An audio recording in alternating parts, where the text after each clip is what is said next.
ಯಾಕಂತ ಹೇಳಿದ್ರೆ ಯತ್ನಾಳ್ ಅವರು ಆಗಾಗ ಬಾಂಬ್ ಸಿಡಿಸ್ತಾ ಇರ್ತಾರೆ. ಮತ್ತೊಂದು ಬಾಂಬ್ ಇದು. ವಿಜಯೇಂದ್ರ ಜೊತೆಗಿರೋರು ಕಾಂಗ್ರೆಸ್ ಪಕ್ಷವನ್ನ ಸೇರ್ತಾರ ಹಾಗಾದ್ರೆ?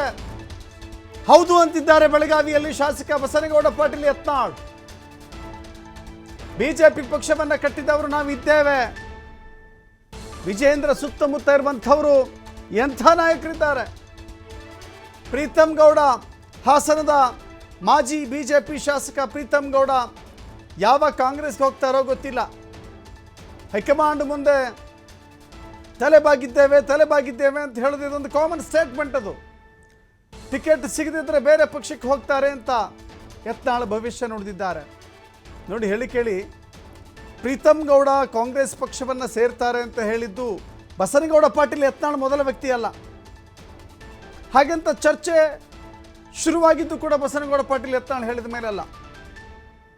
ಬಸನಗೌಡ ಪಾಟೀಲ್ ಯತ್ನಾಳ್ ಹೇಳುವ ಮುನ್ನವೇ ಈ ವಿಚಾರಕ್ಕೆ ಸಂಬಂಧಪಟ್ಟಂತೆ ಚರ್ಚೆ ಆಗು ಹೋಗಿದೆ.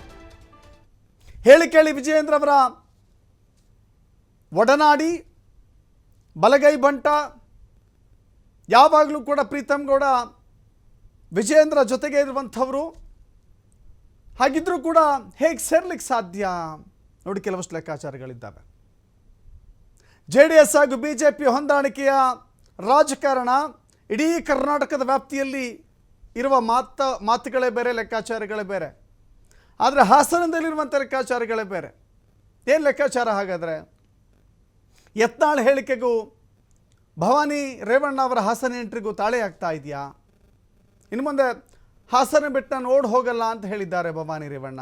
ಇತ್ತ ಪ್ರೀತಮ್ ಗೌಡ ಮತ್ತು ಹಾಸನ ಸಂಸದ ಶ್ರೇಯಸ್ ಪಟೇಲ್ ಆತ್ಮೀಯವಾದ ಸಂಬಂಧದ ಬೆಸುಗೆ ಇದೆ.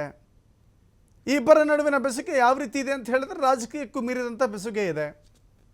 ಶತ್ರುವಿನ ಶತ್ರು ಯಾವಾಗಲೂ ಮಿತ್ರ ಆಗ್ತಾನೆ ಅನ್ನೋದಕ್ಕೆ ಇದೊಂದು ಉದಾಹರಣೆ.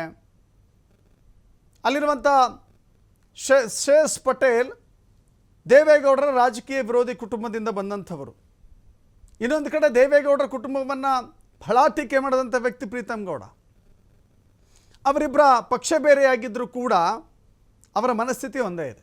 ಸೊ ಹೀಗಾಗಿ ಎಲ್ಲೋ ಒಂದು ಕಡೆ ಪ್ರೀತಮ್ ಗೌಡ ಕಾಂಗ್ರೆಸ್ ಪಕ್ಷವನ್ನು ಸೇರ್ತಾರೆ ಎನ್ನುವ ವದಂತಿಗಳಿಗೆ ಮತ್ತಷ್ಟು ಪುಷ್ಟಿ ಸಿಗ್ತಾ ಇದೆ ಬಸನಗೌಡ ಪಾಟೀಲ್ ಯತ್ನಾಳ್ ಅವರ ಹೇಳಿಕೆ. BJP ನಗರಸಭೆ ಸದಸ್ಯರಿಗೆ ಹಾಗೂ ಪ್ರೀತಮ್ ಗೌಡ ಬಲಗೈ ಬಂಟರಿಗೆ ಶ್ರೇಯಸ್ ಮಣೆ ಆಗ್ತಾ ಇದ್ದಾರಂತೆ. ಮತ್ತೊಂದು ಕಡೆ ವಿಜಯೇಂದ್ರ ಜೊತೆ ಸಾಕಷ್ಟು ಹತ್ತಿರದಲ್ಲಿದ್ದಾರೆ ಪ್ರೀತಮ್. BJP JDS ಮೈತ್ರಿ ಮುಂದುವರೆದರೆ ಪ್ರೀತಮ್ ಗೌಡಗೆ ಹಾಸನದಿಂದ ಟಿಕೆಟ್ ಡೌಟ್. ಸೊ ಈ ಕಾರಣದಿಂದಾಗಿ ರಾಜಕೀಯ ಹಾದಿಯನ್ನು ಹುಡ್ಕೋಬೇಕಲ್ಲ, ಆ ಕಾರಣಕ್ಕಾಗಿ ಹೊರಟಿದ್ದಾರೆ ಅನ್ನೋದು. ಮತ್ತಷ್ಟು ಮಾಹಿತಿಯನ್ನು ಪಡಿತಾ ಹೋಗೋಣ.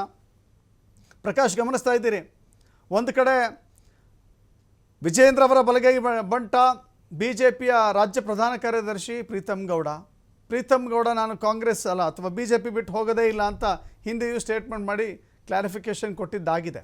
ಈಗ ಅಗೇನ್ ಮತ್ತೆ ಆ ರೀತಿಯ ಮಾತುಗಳಿಗೆ ಪುಷ್ಟಿ ಸಿಗ್ತಾ ಇದೆ ಯತ್ನಾಳ್ ಅವರ ಮಾತುಗಳಿಂದ.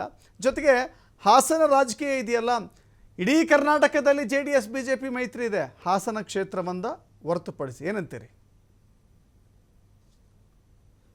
ದಶರಥ್, ರಾಜಕೀಯ ಪಡಸಾಲೆಯಲ್ಲಿ ಈ ತರದ ಒಂದು ಚರ್ಚೆಗಳು, ಈ ತರದ ಒಂದು ಹೇಳಿಕೆಗಳು ಸಾಕಷ್ಟು ಒಂದಿಲ್ಲ ಒಂದು ರೀತಿಯಲ್ಲಿ ಹೇಳಿಕೆಯನ್ನು ರಾಜಕೀಯ ಮುಖಂಡರು ಕೊಡ್ತಾ ಇದ್ದಾರೆ. ಇವತ್ತು ಬಸನಗೌಡ ಪಾಟೀಲ್ ಯತ್ನಾಳ್ ಒಂದು ಹೇಳಿಕೆಯನ್ನು ಕೊಟ್ಟಿರುವಂತದ್ದು. ಅದು ಪ್ರೀತಮ್ ಗೌಡ, ಹಾಸನದ ವಿಧಾನಸಭಾ ಕ್ಷೇತ್ರದ ಮಾಜಿ ಶಾಸಕ ಪ್ರೀತಮ್ ಗೌಡ ಎಲ್ಲೋ ಒಂದ್ ಕಡೆ ಕಾಂಗ್ರೆಸ್ಗೆ ಹೋಗ್ತಾರೆ, ಮುಂದಿನ ದಿನಗಳಲ್ಲಿ ಅವ್ರಿಗೆ ಟಿಕೆಟ್ ಸಿಗ್ಲಿಲ್ಲ ಅಂತ ಅಂದ್ರೆ ಕಾಂಗ್ರೆಸ್ಗೆ ಹೋಗ್ತಾರೆ ಅನ್ನುವ ಮಾತನ್ನು ಕೂಡ ಹೇಳಿರುವಂತದ್ದು. ಆದ್ರೆ ಆ ಹೇಳಿಕೆಯನ್ನು ಗಮನಿಸಿದಂತಹ ಸಂದರ್ಭದಲ್ಲಿ ಇವತ್ತು ಭವಾನಿ ರೇವಣ್ಣ ಹಾಸನಕ್ಕೆ ಎಂಟ್ರಿ ಆಗಿದ್ದಾರೆ.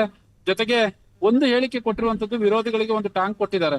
ನಾನು ಹಾಸನವನ್ನು ಬಿಟ್ಟು ಹೋಗೋದಿಲ್ಲ, ಹಾಸನದಲ್ಲೇ ಕೂಡ ಇರ್ತೀನಿ, ಓಡಿ ಹೋಗೋದಿಲ್ಲ ಅನ್ನುವ ಮಾತುಗಳನ್ನ ಹೇಳಿರುವಂತದ್ದು. ಆದ್ರೆ ಇದೆಲ್ಲದಕ್ಕಿಂತ ಮುಂದೆ ಹೋಗಿ ಮಾತನಾಡಲಿಕ್ಕೆ ಹೋದ್ರೆ ಒಂದು ಕಡೆ ಶ್ರೇಯಸ್ ಪಟೇಲ್ ಮತ್ತೆ ಹಾಸನ ಮಾಜಿ ಶಾಸಕ ಪ್ರೀತಮ್ ಗೌಡ ಏನಿದ್ದಾರೆ, ಅವರಿಬ್ಬರ ಆತ್ಮೀಯ ಸಂಬಂಧ ಕೂಡ ಹಾಗೆ ಇರುವಂತದ್ದು. ಸಾಕಷ್ಟು ಕಳೆದ ಒಂದು ವರ್ಷದಿಂದಲೂ ಕೂಡ ಅವರು ಇಬ್ರು ಕೂಡ ಕೆಲವೊಂದು ಸಭೆ ಸಮಾರಂಭಗಳಲ್ಲಿ ಇಬ್ರು ಕೂಡ ಒಟ್ಟಿಗೆ ಭಾಗವಹಿಸ್ತಾರೆ. ಜೊತೆಗೆ ಯಾವುದೇ ಏನು ಅವರ ಹಿಂಬಾಲಕರೇನಿದ್ದಾರೆ, ಪ್ರೀತಮ್ ಗೌಡರ ಹಿಂಬಾಲಕರು ಬಲಗೈ ಬಂಟರು ಏನಿದ್ದಾರೆ, ಅವರಿಗೆ ಒಂದಿಷ್ಟು ಮಣೆಯನ್ನು ಕೂಡ ಹಾಕ್ತಾ ಇರುವಂತದ್ದು ಶ್ರೇಯಸ್ ಪಟೇಲ್. ಯಾಕಂತಂದ್ರೆ ಈಗಾಗ್ಲೇ ಅವರಿಗೆ ಕೆಲಸ ಕಾರ್ಯಗಳಾಗ್ಲಿ, ಅವರ ಒಂದಿಷ್ಟು ಕೆಲಸಗಳನ್ನ ಕೂಡ ಮಾಡ್ಕೊಳ್ತಾ ಇದ್ದಾರೆ ಅನ್ನುವ ಮಾಹಿತಿಗಳು ಕೂಡ ಈಗಾಗ್ಲೇ ಗೊತ್ತಾಗ್ತಾ ಇರುವಂತದ್ದು. ಇನ್ನೊಂದ್ ಕಡೆ BJP ಮತ್ತೆ JDS ಎರಡು ಈಗಾಗಲೇ ಸಮ್ಮಿಶ್ರ ಮಾಡ್ಕೊಂಡಿರುವಂತದ್ದು. ಅದೇ ಏನಾದ್ರೂ ಮುಂದಿನ ದಿನಗಳಲ್ಲಿ ಮುಂದುವರೆದ್ರೆ ಇಲ್ಲಿ ಪ್ರೀತಮ್ ಗೌಡಗೆ ಎಲ್ಲೋ ಒಂದ್ ಕಡೆ ಬಿಜೆಪಿಯಿಂದ ಟಿಕೆಟ್ ಸಿಗುತ್ತಾ ಅನ್ನೋದು ಪ್ರಶ್ನೆಯಾಗೆ ಉಳಿಯುತ್ತೆ. ಹಾಗಾಗಿ ಪ್ರೀತಮ್ ಗೌಡ ಕ್ಷೇತ್ರವನ್ನು ಗಟ್ಟಿಗೊಳಿಸ್ತಾ ಇದ್ದಾರ. ಮುಂದಿನ ದಿನಗಳಲ್ಲಿ ಅಕಸ್ಮಾತ್ ಏನಾದ್ರೂ ಬಿಜೆಪಿಯಿಂದ ಟಿಕೆಟ್ ಸಿಗ್ಲಿಲ್ಲ ಅಂತಂದ್ರೆ ಕಾಂಗ್ರೆಸ್ ಹೋಗುವಂತಹ ಪರಿಸ್ಥಿತಿ ಎದುರಾಗುತ್ತಾ, ಆ ರೀತಿಯಾದಂತಹ ಒಂದು ಚರ್ಚೆಗಳು ಕೂಡ ಈಗಾಗಲೇ ಹಾಸನ ವಿಧಾನಸಭಾ ಕ್ಷೇತ್ರದಲ್ಲಿ ಕೇಳಿ ಬರ್ತಾ ಇರುವಂತದ್ದು.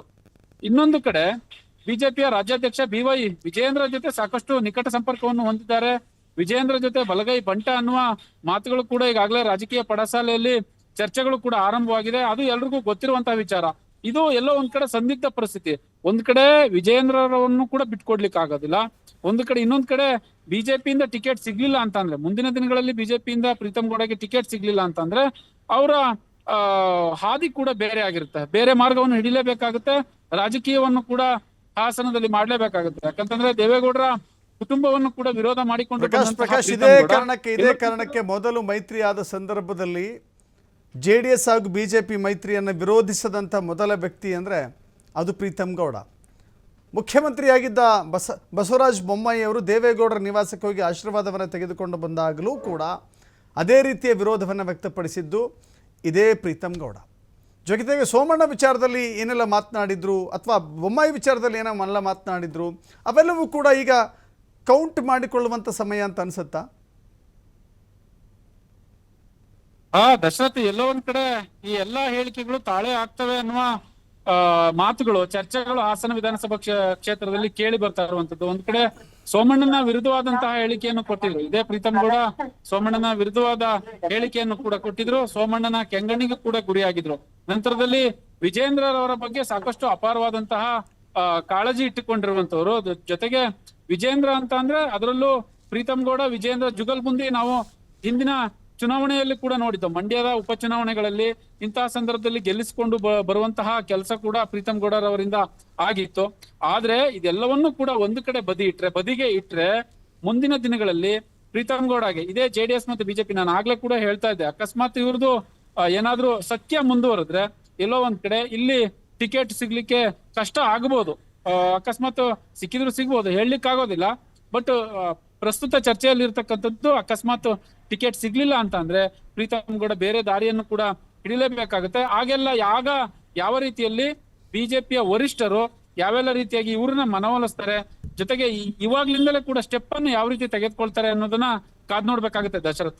ಎಸ್, ಥ್ಯಾಂಕ್ ಯು ಪ್ರಕಾಶ್ ನಿಮ್ಮೆಲ್ಲ ಮಾಹಿತಿಗೆ.